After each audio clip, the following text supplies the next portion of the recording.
할렐루야. 이 시간 우리 함께 하신 우리 모든 성도 여러분들에게 하나님께서 기뻐 받으시는 은혜가 함께 하시기를 주의 이름으로 축원드립니다.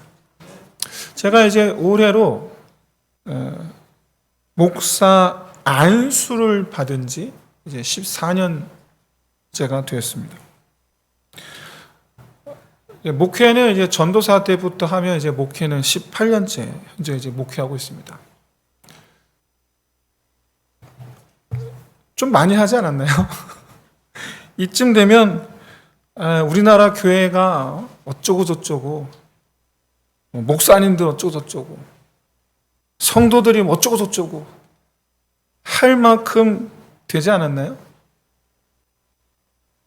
그런 줄 알았는데 주변에 보니까 40년 가까이 목회하신 목사님들이 너무 많아. 감히 제가 이러쿵저러쿵 할 깜냥은 아직 먼 것 같습니다. 다만 그래도 몇 가지 좀 말씀드릴까 하여 교회의 형태 그리고 현 주소 이런 부분들에 대해서 좀 몇 마디 드릴까 합니다. 현재 이제 우리나라 교회들을 구분하자면 지역에 따라서 도시교회, 농어촌교회 이렇게 구분할 수 있고요. 그다음에 교회의 역사 기간과 관련하여 구분하자면 개척교회, 기성교회 이렇게 구분할 수 있을 것 같고요. 그 다음에 우리에게 익숙한 규모로 구분하면 작은 교회, 큰 교회, 소, 중, 대, 그 다음에 초대교회 이렇게 좀 구분할 수 있을 것 같습니다. 그러면 이런 교회들의 이 모든 교회들에 계신 목사님들의 마음 다 같을까요? 저마다 다를까요? 어떨까요? 오늘 본문은 하나님께서 진행해 하시는 아주 중요한 프로젝트를 아주 중요한 역할을 맡아서 이제 감당하고 있었던 이 요한. 그런데 그 과업이 요한에게서 예수님에게로 이양되는 장면을 그리고 있습니다. 그렇기 때문에 오늘 본문은 우리에게 아주 중요한 질문을 던져요. 우리에게 뭐라고 말씀하느냐? 당신이 있어야 할 자리를 잘 지키고 있습니까? 여러분, 이 질문은 사실 구약에서는 하나님께서 이스라엘에게 늘 항상 경고하시고 지적하신 내용 그 말씀들 가운데 담겨 있어요. 그리고 신약에 와서도 예수님께서 직접 비유로나 아니면 설교로나 계속해서 말씀하고 계세요. 대표적으로 예수님께서 말씀하신 것들 가운데 대표적으로 악한 포도원 농부 비유가 바로 이 부분에 해당이 됩니다. 여러분, 이 비유의 핵심은 농부들이 자기들에게 맡겨진 포도원을 자기 것 삼으려고 했다라는 것이 핵심 포인트예요. 자기들이 주인 노릇하려는 거예요. 이거는 비유입니다. 하지만 예수님은 근본적으로 인간의 가장 근원적인 죄의 정체에 대해서 말씀하시는 거예요. 인간의 죄의 근원적인 정체, 바로 소유욕이에요. 사단이 최초 하와를 유혹할 때 성공할 수 있었던 것은 하와가 귀를 기울인 거예요. 정말 그런가? 하고 귀를 기울여서 이 사탄의 의도가 통하게 할 수 있었던 가장 그 이유는 바로 눈이 밝아져 하나님과 같이 되어서 선악을 알게 되리라 라는 이 말 때문이었어요. 이 말에 정말 그러한가 하고 넘어간 거예요. 이 말이 도대체 무슨 말이냐? 여러분, 이 하나님의 다스리는 권세는 세 가지 개념에서 비롯됩니다. 첫 번째는 창조주, 두 번째는 심판주, 그리고 세 번째는 통치자. 하나님께서 창조주시기 때문에 이 땅을 다스리는 권세는 하나님께만 있다라는 거예요. 하나님께서 심판주이시기 때문에 이 땅에서 벌어지는 모든 결과에 대하여 하나님께서 평가를 하신다라는 거예요. 즉 모든 이들이 다, 모든 만물이 다 누구를 기준으로 살아야 됩니까? 하나님을 기준으로. 그리고 세 번째로 통치자. 여기서 창조주와 심판주의 이 자리는 하나님 아닌 피조물은 결코 차지할 수 없는 위치예요. 권세예요. 피조물이니까 안 돼요. 그런데 통치자라는 이 위치는 하나님께서 이미 인간에게 임의로 맡기신 상태에 있었기 때문에 이미 인간이 대행하고 있었어요. 이미 지금 현재. 근데 말 그대로 대행이지. 그러니까 하나님께서 정하신 대로 다스리는 사람이에요. 정하신 대로 하는 사람. 그냥 관리자예요. 그러니까 내가 뭘 마음대로 할 수 있는 게 아니에요. 관리자지. 하라는 대로 하는. 엄밀히 말하면 진정한 통치자는 아니에요. 여러분 아시다시피 이스라엘, 북이스라엘과 남유다 합쳐 역대 왕들 가운데 하나님께서 하란 대로 한 왕은 다윗밖에 없어요. 모든 왕은 다 자기가 하고 싶은 대로 하려다가 망했어요. 이게 이스라엘의 왕의 위치예요. 대행자. 그런데 사단이 선악을 알게 하는 나무의 열매를 먹으면 하나님과 같이 선악을 알게 되리라 라는 이 말은 기준이 되리라는 얘기예요. 그래서 하나님과 같은 통치자가 될 수 있다라는 얘기예요. 그래서 열매를 먹었는데 진짜 선악을 알게 됐죠.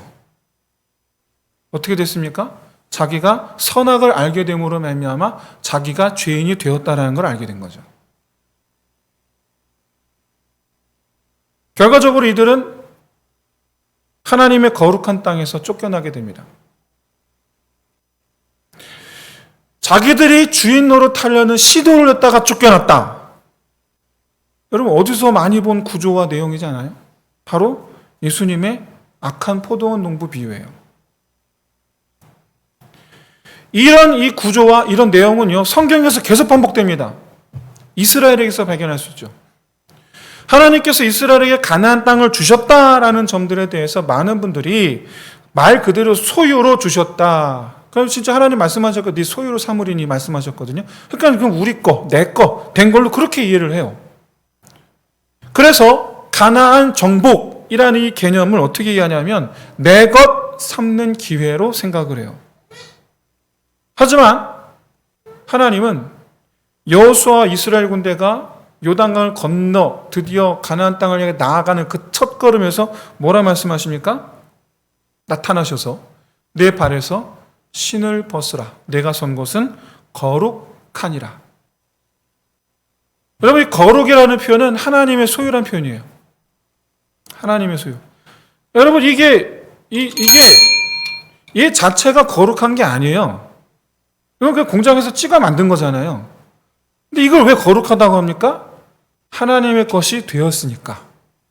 하나님께 드려졌으니까 거룩하다라는 거예요. 얘가 거룩한 게 아니고. 우리 거룩한 백성입니다. 우리가 뭐가 거룩해졌는데? 우리 하나도 안 거룩해졌어요. 그런데 하나님 거룩하다 얘기해요. 무슨 얘기예요? 하나님의 거가 됐다라는 얘기예요. 가나안 땅 누구 거라는 얘기입니까? 하나님 말씀하시는 거예요. 니들 거 아니다. 내 거다. 가나안 땅은 하나님께서 직접 다스리는 땅이 될 것이고 이스라엘 그 땅을 주신다라는 것은 맡기신다라는 의미예요. 바로 에덴 동산을 아담과 하와에게 맡기신 것과 같은 맥락이고, 맡기신다라는 표현은 통치, 대행이죠. 그리고 우리가 익히 아는 대로 이스라엘 어떻습니까? 하나님의 땅을 자기들 소유인 줄로 알고 자기들 땅에서 하나님을 쫓아내죠. 그리고 우상들을 세우죠.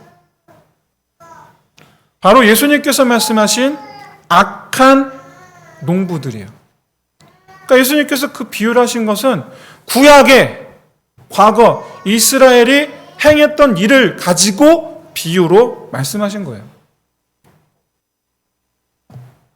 여러분, 하나님의 창조, 그리고 흘러가는 세계 역사들, 그 가운데에 하나님의 우리를 향하신 하나님의 구원, 이것이 여러분 계속해서 반복이 됩니다. 어떠한 방식으로?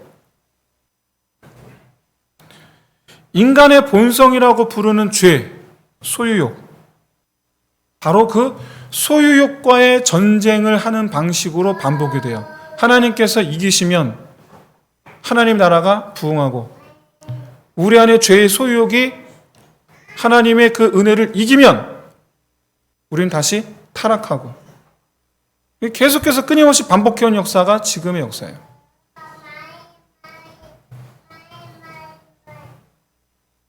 하나님은 이 우리 안의 죄의 근본, 이 문제를 해결하기 위해서 우리 이 본성, 이 죄를 씻겨주시고, 그리고 다시금 그런 이들에게 씻겨주신 이에게 하나님의 나라를 맡기시고 하나님의 나라를 세우게 하셨으니, 이게 바로 오늘날 우리가 하는 신앙생활인 거예요.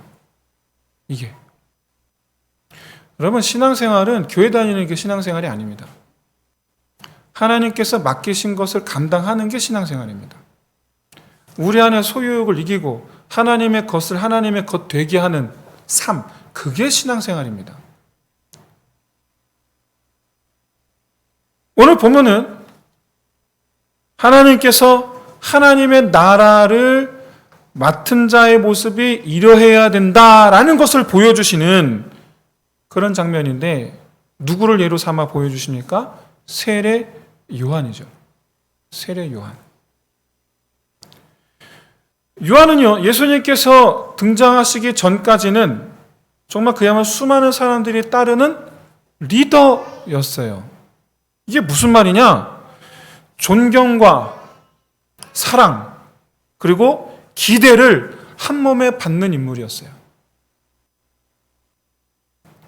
그런데 예수님이 등장하니까 그 모든 사람들을 예수님께로 보내요.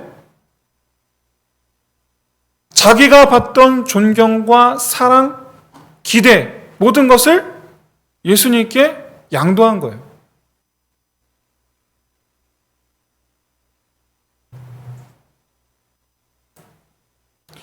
뿐만 아니라 광야에서 자기와 같이 잠을 자고 같은 것을 먹고 메뚜기예요, 석청.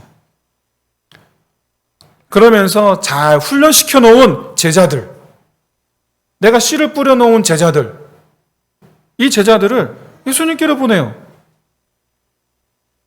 자기가 뿌린 씨가 열매 맺는 것을 자기가 맛보지 않고 예수님 맛보시라고 보내요. 여러분, 이런 요한의 행동, 우리나라의 소, 중, 대, 초대형 교회 안에서 여러분 발견하고 있으십니까? 각 개 교회 안에서 책임을 맡은 성도들에게서 우리 이런 요한의 행동을 발견하고 있으십니까?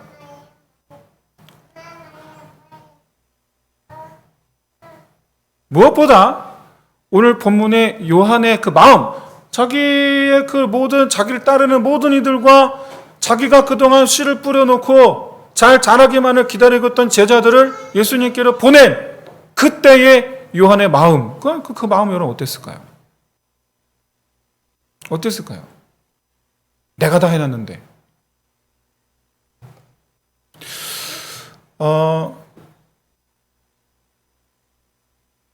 기독교인으로서 의사이신데 환자를 돌보는 것만큼이나 복음을 전하는 일에 아주 열심인, 근데 한편으로 방송에도 많이 나오신 분이에요. 이병욱 박사님이라고, 모든 암 치료에 대해서 이 방송에 나와서 이렇게 패널로서 아주 활동을 많이 하시는 분이신데, 사실 이분이 아주 유명한 이 전도왕입니다. 이분이 쓴 시가 있어요. 이 세상에서 단 하루가 남는다면 이라는 시. 이 세상에서 단 하루가 남는다면 영혼을 구하는 전도를 하겠습니다. 이 세상에서 단 하나의 단어만 가슴에 품으라면 예수님 사랑을 품겠습니다.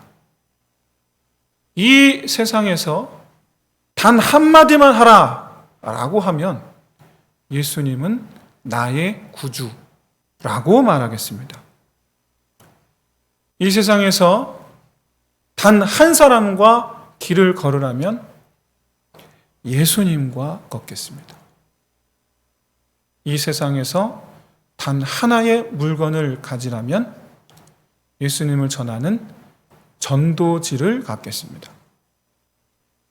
이 세상에서 단 한 권의 책을 읽으라면 성경을 읽겠습니다. 이 세상에서 단 한 번만 울라고 하면 예수님 사랑한다고 고백할 때 울겠습니다. 이 세상에서 단 한 가지 소원을 빌라고 하면 모두가 예수님을 믿게 해달라고 기도하겠습니다.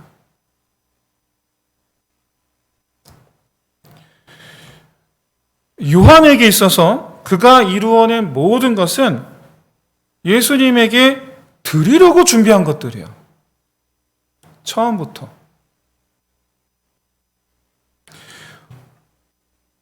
자기의 제자들, 자기를 찾아온 수많은 사람들, 말씀을 듣고 회개한 심령들, 말씀을 듣고 하나님께 회복한 마음을 가진 그 사람들 다 예수님께로 드리려고 준비해놨던 것들이에요.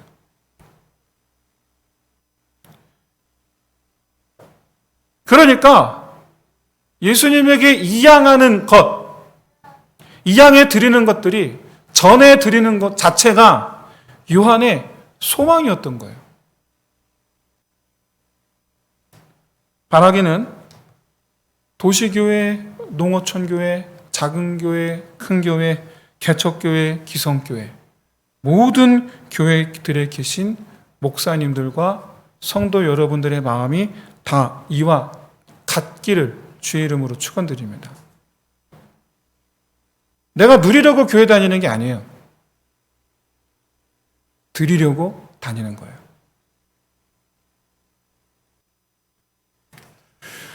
우리가 지금 이루려고 하는 모든 것 다 주님께 드리기 위함인 줄로 믿습니다.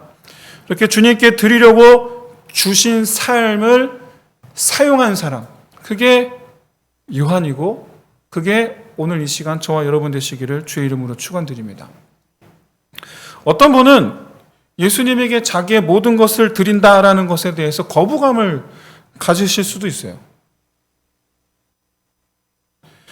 그런데 여러분, 사실은 예수님께서 먼저 우리에게 자기 모든 것을 다 내어주셨죠. 사실은 먼저 다 주셨잖아요. 그걸 잊으면 안 돼요.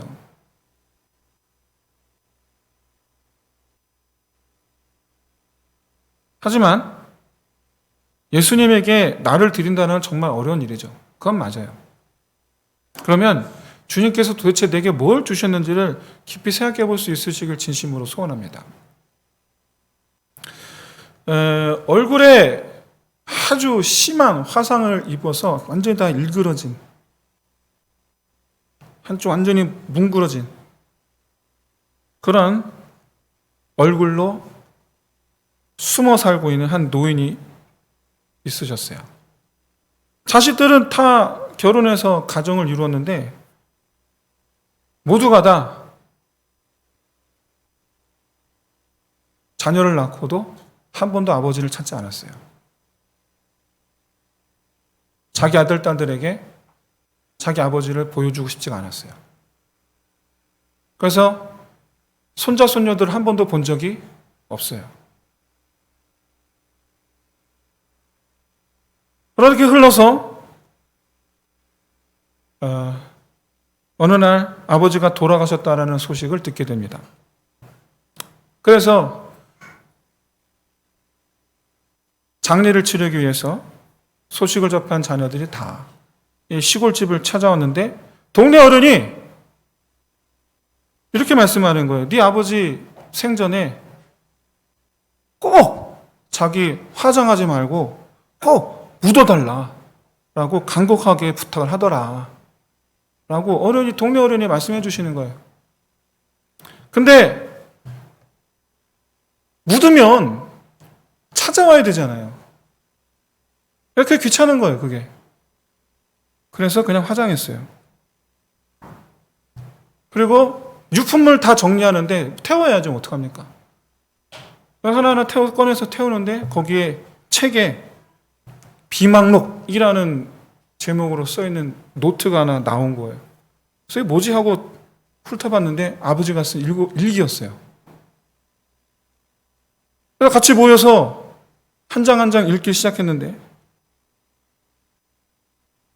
아버지가 왜 얼굴에 화상을 입었는지를 그제서야 알았어요. 자기들이 아기 때 방에서 초로 이렇게 태운 거예요, 집을. 자기들이 어렸을 때 커튼 불 붙이고 이불 불 붙이고 붙나 안 붙나 장판에 붙이고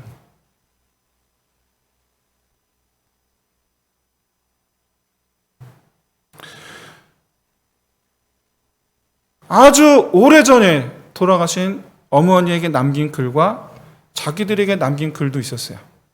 여보, 내가 당신을 여보라고 부를 자격이 있는지 모르겠소. 그날 당신을 업고 나오지 못하는 것을 용서하구려. 자식들의 울음을 뒤로하고 당신을 먼저 업고 나올 수가 없었소.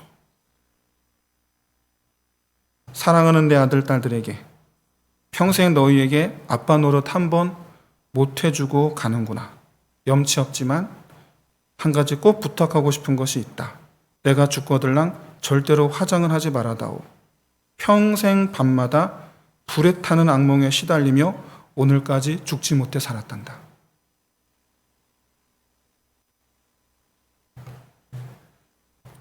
사랑하는 성도 여러분, 잊지 마세요. 주님께서 먼저 자기 모든 걸 먼저 내주셨어요. 먼저.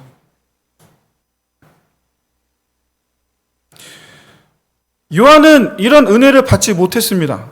근데 그럼에도 불구하고 하나님께 자기 모든 걸 드렸어요. 근데 우린 달라요. 우리 모든 걸 다 받았어요. 먼저 받았어요. 그럼 이 사실 잊지 마시길 바랍니다. 물론 받았으니까 드려야지 라는 이 기브 앤 테이크라는 관점에서 말씀을 드리는 게 아니에요. 주님께서 먼저 우리에게 이 모든 걸 주셨다라는 거 잊지 말아야 되는 것은 바로 하나님을 사랑하는 자의 마음을 잃지 말라는 거예요. 하나님을 사랑하는 마음을 잃어버리지 마라. 아버지의 그 사랑을 외면하지 말라는 거예요. 아버지의 사랑을 모른 척하지 말라는 거예요. 아버지의 사랑을 잊어버리고 남남처럼 살지 말라는 거예요. 하나님을 사랑하는 마음이 회복될 때서야 비로소 내게 주어진 나의 자리, 드리라는 자리, 그게 내 신념이고 내 목표가 될 수 있음을 믿으시길 진심으로 소원합니다. 그래서 우리 그리스도인들의 신념이자 목표는 우리가 이룬 하나님의 나라를 하나님께 드리는 것, 그게 우리의 목표이고 그게 우리의 신념이 되는 거예요.